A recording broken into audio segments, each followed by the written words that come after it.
CM Siddaramaiah ಸರ್ಕಾರಕ್ಕೆ ಭಾರೀ ಮುಖಭಂಗ.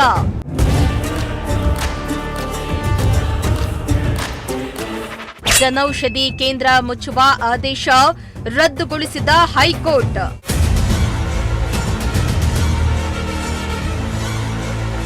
ಸರ್ಕಾರಿ ಆಸ್ಪತ್ರೆ ಆವರಣದೊಳಗಿರುವ ಪ್ರಧಾನಿ ನರೇಂದ್ರ ಮೋದಿ ಸರ್ಕಾರ ಜಾರಿಗೆ ತಂದಿರುವ ಜನೌಷಧಿ ಕೇಂದ್ರಗಳನ್ನು ಮುಚ್ಚುವಂತೆ ಆದೇಶಿಸಿದ್ದ ಸಿದ್ದರಾಮಯ್ಯ ಸರ್ಕಾರಕ್ಕೆ ಮುಖಭಂಗವಾಗಿದೆ.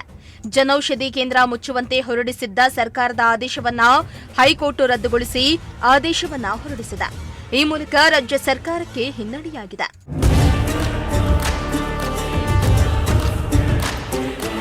ಕರ್ನಾಟಕದಲ್ಲಿ ಸರ್ಕಾರಿ ಆಸ್ಪತ್ರೆಗಳ ಆವರಣದಲ್ಲಿನ ಜನೌಷಧ ಕೇಂದ್ರಗಳನ್ನು ಸ್ಥಗಿತಗೊಳಿಸುವಂತೆ ರಾಜ್ಯ ಸರ್ಕಾರ ಹೊರಡಿಸಿದ್ದ ಆದೇಶವನ್ನ ಧಾರವಾಡ ಹೈಕೋರ್ಟ್ ಪೀಠ ರದ್ದುಗೊಳಿಸಿದೆ. ರಾಕೇಶ್ ಮಹಲಿಂಗಪ್ಪ ಎಲ್ ಮತ್ತು ಇತರರು ಸಲ್ಲಿಸಿದ್ದ ಅರ್ಜಿಯನ್ನ ನ್ಯಾಯಮೂರ್ತಿ ಎಂ ನಾಗಪ್ರಸನ್ನ ಏಕಸದಸ್ಯ ಪೀಠ ಅಂಗೀಕರಿಸಿದ್ದು, ಸರ್ಕಾರಿ ಆಸ್ಪತ್ರೆಗಳ ಆವರಣದಲ್ಲಿ ಕಾರ್ಯನಿರ್ವಹಿಸುತ್ತಾ ಇರುವ ಎಲ್ಲಾ ಜನೌಷಧಿ ಕೇಂದ್ರಗಳನ್ನು ಮುಚ್ಚುವಂತೆ ನಿರ್ದೇಶಿಸಿ ಮೇ 14ರಂದು ಹೊರಡಿಸಲಾಗಿದ್ದ ಸರ್ಕಾರಿ ಆದೇಶವನ್ನ ರದ್ದುಗೊಳಿಸಿ ಮೌಖಿಕ ಆದೇಶವನ್ನ ಹೊರಡಿಸಿದೆ. ಈ ಮೂಲಕ ಸಿದ್ದರಾಮಯ್ಯ ಸರ್ಕಾರಕ್ಕೆ ಮುಖಭಂಗವಾಗಿದೆ. ಸರ್, ಇದು ಜನೌಷಧಿ ಕೇಂದ್ರ ಬಹಳ ಮುಖ್ಯವಾಗಿರ್ತದೆ. ಅದು ಯಾವುದೇ ಸರ್ಕಾರ ಮಾಡಿರಲಿ, ಉದ್ದೇಶ ಅದು ಸಾರ್ವಜನಿಕರಿಗೆ ಒಂದು ಒಳ್ಳೆಯದಾದಂತಹ ಒಂದು ಸ್ಕೀಮ್ ಆಗಿತ್ತು, ಯೋಜನೆ ಆಗಿತ್ತು, ಕಮ್ಮಿ ಬೆಲೆಯಲ್ಲಿತ್ತು. ಅದನ್ನು ಸದುಪಯೋಗ ಪಡಿಸ್ಕೊಳ್ಳೋಕ್ಕೆ ಸಾರ್ವಜನಿಕರು ಭಾಳ ಉತ್ಸುಕರಾಗಿದ್ದರು. ಅದೇ ನಾನು ರಾಜ್ಯ ಸರ್ಕಾರಕ್ಕೂ ಹೇಳೋದು ಇಚ್ಛೆ ಪಡೋದೇನೆಂದರೆ, ಇಂಥ ಜನಕ್ಕೆ ಹತ್ತಿರವಾದಂಥ ಯೋಜನೆಗಳನ್ನು ತಾವು ಯಾವತ್ತೂ ಟೀಕಿಸೋಕೆ ಹೋಗಬಾರ್ದು, ರದ್ದುಗೊಳಿಸೋಕೆ ಹೋಗಬಾರ್ದು. ಅಲ್ಲಿ ನಿಮ್ಮದು ಅಷ್ಟೇ, ನಿಮ್ಮದು ಯಾವುದಾದ್ರು ಗ್ಯಾರಂಟಿ ಯೋಜನೆ ಅವರು ಅಷ್ಟೇ, ಆಪೋಸಿಟ್ ಇರೋರು ಅದನ್ನು ಯಾಕೆಂದರೆ ಗ್ಯಾರಂಟಿ ಯೋಜನೆ ಯಾವುದೇ ಇದೆ ಅದನ್ನು ಟೀಕಿಸೋಕೆ ಹೋಗಬಾರ್ದು, ಅದನ್ನು ಮಾತಾಡೋಕೆ ಹೋಗಬಾರ್ದು. ಯಾಕಂದರೆ ಇವೆಲ್ಲ ಸಾರ್ವಜನಿಕರು ಹತ್ತಿರವಾದಂತಹ ಒಂದು ಯೋಜನೆ. ಯಾಕಂದರೆ ನಾಳೆ ದಿನ ನಿಮಗಿದು ಏಟಾಗುತ್ತೆ. ಅದನ್ನೇ ವಿರೋಧ ಪಕ್ಷರಾಗಲಿ ಈ ಥರ ವಿರೋಧ ಪಕ್ಷರಾಗಲಿ ಅದನ್ನು ಒಂದು ಕ್ಯಾಚ್ ಮಾಡ್ಕೊಂಡು ನಿಮಗೆ ಮುಂದಿನ ಚುನಾವಣೆಯಲ್ಲಿ ಭಾಳಷ್ಟು ಎಡವಟ್ಟಾಗುವಂಥ ಎಲ್ಲ ಚಾನ್ಸಸ್ ಇರೋದ್ರಿಂದ ಇದು ನನ್ನ ವೈಯಕ್ತಿಕ ಹೇಳಿಕೆ ಹೇಳ್ಬೇಕಾದ್ರೆ ಇದು ಮಾಡಿರೋದು ನೀವು ಸರಾಸರಿ ತಪ್ಪು. ಅದನ್ನು ಏಕಸದಸ್ಯ ಪೀಠ ಅದನ್ನು ಮೌಖಿಕವಾಗಿಯೋ ಲಿಖಿತವಾಗಿಯೋ ಅದನ್ನು ರದ್ದುಗೊಳಿಸಿದೆ. ಈ ಮುಂದಿನ ಆದರೂ ಅಷ್ಟೇ ತಾವು ಯಾವುದೇ ತರಹದ ಮುಂದಿನ ಕಾನೂನಾತ್ಮಕ ಕಾರ್ಯ ಅಂತ ಹೇಳೋದೇ ಈ ಏನು ಜನೌಷಧಿ ಕಾರ್ಯಕ್ರಮ ಏನು ಇನ್ನೂ ತಾವು ಸಹ ಅದರಲ್ಲಿ ಇಂಪ್ಲಿಮೆಂಟ್ ಆಗಿ ಸೇರ್ಪಡೆಯಾಗಿ ಇನ್ನೂ ಜನಕ್ಕೆ ಹೆಚ್ಚಿನಾಗಿ ಈ ಯೋಜನೆಗಳನ್ನು ಕೊಡಬೇಕು ಅಂತ ನನ್ನ ವೈಯಕ್ತಿಕವಾದಂಥ ಅನಿಸಿಕೆಯನ್ನು ನಾನು ವ್ಯಕ್ತಪಡಿಸ್ತಾ ಇದ್ದೀನಿ. ರಾಜ್ಯ ಸರ್ಕಾರಕ್ಕೆ ಈಗ ಹಿನ್ನಡೆ ಆಗಿರುವಂಥದ್ದು, ಜನೌಷಧಿ ಕೇಂದ್ರ ಮುಚ್ಚಿಕೊಂಡಿತ್ತು ಸರ್ಕಾರ, ಹಿನ್ನಡೆ ಆಗಿರೋದು ಕೋರ್ಟ್ ಚೀಮಾರಿ ಆಗ್ತದೆ. ಏನು ಹೇಳಕ್ಕೆ ಇಷ್ಟಪಡ್ತಾರೆ BJP ರಾಗಿ ಸಾಕಷ್ಟು ಹೋರಾಟ? ಪ್ರಧಾನಮಂತ್ರಿಗಳಾದ ನಮ್ಮ ನರೇಂದ್ರ ಮೋದಿಜಿಯವರು ಯಾವತ್ತೂ ಜನಪರವಾದಂಥ ಕೆಲಸ ಮಾಡತಕ್ಕಂಥವ್ರು, ದೇಶಕ್ಕೆ ಒಳ್ಳೆಯದಾಗಂಥ ಕೆಲಸನ ಮಾಡ್ತಿರ್ತಕ್ಕಂಥವ್ರು. ಅವರು ಒಂದು ಜನಪರವಾದಂಥ ಒಂದು ಕೆಲಸ ಏನು, ಈ ಜನೌಷಧಿ ಕೇಂದ್ರ ಪ್ರತಿ ಸರ್ಕಾರಿ ಆಸ್ಪತ್ರೆಯಲ್ಲಿ ಜನಗಳಿಗೆ ಯಾರು ಬಡವರು ಇರ್ತಾರೆ, ಯಾರು ದೀನದಲಿತರು ಇರ್ತಾರೆ, ಅಶಕ್ತರಿರ್ತಾರೆ, ಅವ್ರಿಗೆ ಶಕ್ತಿ ಆಗಲಿ, ಅವ್ರಿಗೆ ಉಪಯೋಗ ಆಗಲಿ ಅಂಥೇಳಿ ಒಂದು ಜನೌಷಧಿ ಕೇಂದ್ರನ ಇಡೀ ದೇಶಾದ್ಯಂತ ಮಾಡಿದ್ರು. ಅದರ ಉಪಯೋಗವನ್ನು ಎಲ್ಲ ನಮ್ಮ ರಾಜ್ಯದ ಜನ ಆಗಿರ್ಬೋದು, ದೇಶದ ಜನ ಆಗಿರ್ಬೋದು ಪಡ್ಕೊಂಡಿದ್ದಾರೆ. 3,000 ರೂಪಾಯಿಗೆ ನಿಮಗೆ ಹೊರಗಡೆ ಹೋದರೆ 3,000 ರೂಪಾಯಿ ಆಗೋಂಥ ಔಷಧಿ 300 ರೂಪಾಯಿಗೆ ಜನೌಷಧಿ ಕೇಂದ್ರದಲ್ಲಿ ಸಿಗುತ್ತೆ. 2,700 ರೂಪಾಯಿ ಉಳಿತದೆ. ನಿಮಗೆ 50,000 ಆಗೋಂಥ ಒಂದು ಹೊರಗಡೆ ಇಲ್ಲಿ 5,000 ರೂಪಾಯಿ ಸಿಗುತ್ತೆ.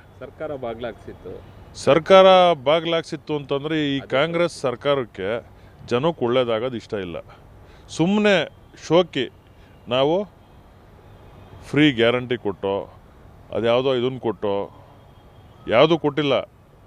ಯಾವಾಗ ಎಲೆಕ್ಷನ್ ಏನಾರ ಬಂದರೆ ಅವ್ರಿಗೆ ಕರೆಕ್ಟಾಗಿ ಗೃಹಲಕ್ಷ್ಮಿ ಹಾಕ್ತಾರೆ, ಗೃಹ ಜ್ಯೋತಿ ಏನೋ ಒಂದು ಇದು ಮಾಡ್ತಾ ಇದ್ದಾರೆ. ಕೋರ್ಟ್ ಚೀಮಾರಿ ಹಾಕವ್ರೆ ಅಂತಂದರೆ ಜನಕ್ಕೆ ಅನುಕೂಲ ಆಗೋಂಥ ಒಂದು ಯೋಜನೆನ ನೀವು ತಡೆ ಹಿಡಿತೀರಾ, ಅದನ್ನು ರದ್ದುಗೊಳಿಸ್ತೀವಿ ಅಂತಂದರೆ ಕೋರ್ಟು ಚೀಮಾರಿ ಹಾಕುತ್ತೆ, ಜನನೂ ಚೀಮಾರಿ ಹಾಕ್ತಾರೆ. ನಾವು ಕಾಂಗ್ರೆಸ್ ಸರ್ಕಾರಕ್ಕೆ ಕಾಂಗ್ರೆಸ್ನವ್ರಿಗೆ ಹೇಳೋದು ಒಂದೇ ಇದು, ಯಾವುದೇ ಸರ್ಕಾರ ಜನಕ್ಕೆ ಉಪಯೋಗ ಆಗೋಂಥ ಒಂದು ಕಾರ್ಯನ ಮಾಡಿದರೆ ಅದನ್ನು ನೀವು ಎತ್ತಿಡಿರಿ. BJP ಆಗಿರ್ಬೋದು, JDS ಆಗಿರ್ಬೋದು, ಕಾಂಗ್ರೆಸ್ ಆಗಿರ್ಬೋದು, ಯಾವುದೇ ಸರ್ಕಾರ ಜನಪರವಾದಂಥ ಒಂದು ಕೆಲಸ ಮಾಡಿದರೆ ಅದನ್ನು ನೀವು ಪುರಸ್ಕಾರ ಮಾಡಬೇಕು, ಅದನ್ನು ಮುಂದುವರ್ಸ್ಕೊಂಡು ಹೋಗಬೇಕು.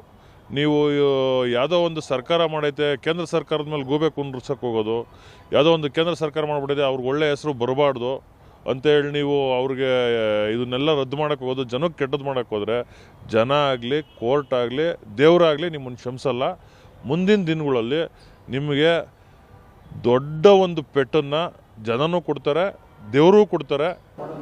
ಸಿಎಂ ಸಿದ್ದರಾಮಯ್ಯ ಅವರ ನೇತೃತ್ವದ ಸರ್ಕಾರಕ್ಕೆ ಈಗ ಮುಖಭಂಗ ಆಗಿರುವಂಥದ್ದು. ಏನು ಜಿಲ್ಲಾಸ್ಪತ್ರೆ ಆವರಣದಲ್ಲಿರುವಂತಹ ಜನೌಷಧಿ ಕೇಂದ್ರವನ್ನು ಮುಚ್ಚಬೇಕು ಅಂತ ಸರ್ಕಾರ ಆದೇಶ ಹೊರಡಿಸಿತ್ತು. ಈಗ ದಾವಣಗೆರೆ ಹೈಕೋರ್ಟ್ ಪೀಠ ಅದನ್ನು ರದ್ದುಗೊಳಿಸಿರುವಂಥದ್ದು. ನಾನೀಗ ತುಮಕೂರಿನ ಜನೌಷಧಿ ಕೇಂದ್ರದ ಮುಂಭಾಗ ಇದೆ, ದೃಶ್ಯ ಸಮೇತ ತೋರಿಸ್ತಾ ಹೋಗ್ತೀನಿ. ಸಾಕಷ್ಟು ತಿಂಗಳ ಹಿಂದೆ ಜನೌಷಧಿ ಕೇಂದ್ರವನ್ನು ಮುಚ್ಚಬೇಕು ಅಂತ ಈಗ ಸರ್ಕಾರ ಆದೇಶ ಮಾಡಿತ್ತು. ಪ್ರಧಾನಮಂತ್ರಿ ಭಾರತೀಯ ಜನೌಷಧಿ ಕೇಂದ್ರ ಎಲ್ಲ ಜಿಲ್ಲಾಸ್ಪತ್ರೆ ಆವರಣದಲ್ಲೂ ಕೂಡ ಇತ್ತು. ಅದನ್ನು ಮುಚ್ಚಬೇಕು ಅಂತ ಸರ್ಕಾರ ಆದೇಶ ಮಾಡಿತ್ತು. ಈಗ ಆದೇಶಕ್ಕೆ ದಾವಣಗೆರೆ ಹೈಕೋರ್ಟ್ ಈಗ ಸಂಪೂರ್ಣವಾಗಿ ತಡೆ ಒಡ್ಡಿರುವಂಥದ್ದು. ರಾಜ್ಯ ಸರ್ಕಾರಕ್ಕೆ ಚಾಟಿ ಬೀಸಿರುವಂಥದ್ದು. ಜನರಿಗೆ ಅತಿ ಕಡಿಮೆ ಬೆಲೆಯಲ್ಲಿ ಔಷಧಿಗಳು ದೊರಕ್ತವೆ, ಅದನ್ನು ಯಾಕೆ ಕ್ಲೋಸ್ ಮಾಡಿಸ್ತೀರಾ ಅಂತ ಈಗ ರಾಜ್ಯ ಸರ್ಕಾರಕ್ಕೆ ಚಾಟಿ ಬೀಸಿರುವಂಥದ್ದು. ಒಟ್ಟಾರೆ ಅತಿ ಕಡಿಮೆ ಬೆಲೆಯಲ್ಲಿ ಸಿಗ್ತಿದ್ದಂತಹ ಜನೌಷಧಿ ಕೇಂದ್ರ ಈಗ ಇನ್ನೂ ಕೂಡ ಜನರಿಗೆ ಅನುಕೂಲ ಮಾಡುವ ದೃಷ್ಟಿಯಿಂದ ಹೈಕೋರ್ಟ್ ತಡೆ ಒಡ್ಡಿರೋದ್ರಿಂದ ಸಾರ್ವಜನಿಕರಲ್ಲೂ ಕೂಡ ಸಂತೋಷ ಮನೆ ಮಾಡಿರುವಂಥದ್ದು. ಕ್ಯಾಮ್ರಾ ಪರ್ಸನ್ ಸಂಜಯ್ ಜೊತೆ ದೀಪಕ್, ಪ್ರಜಾಶಕ್ತಿ ಟಿವಿ, ತುಮಕೂರು.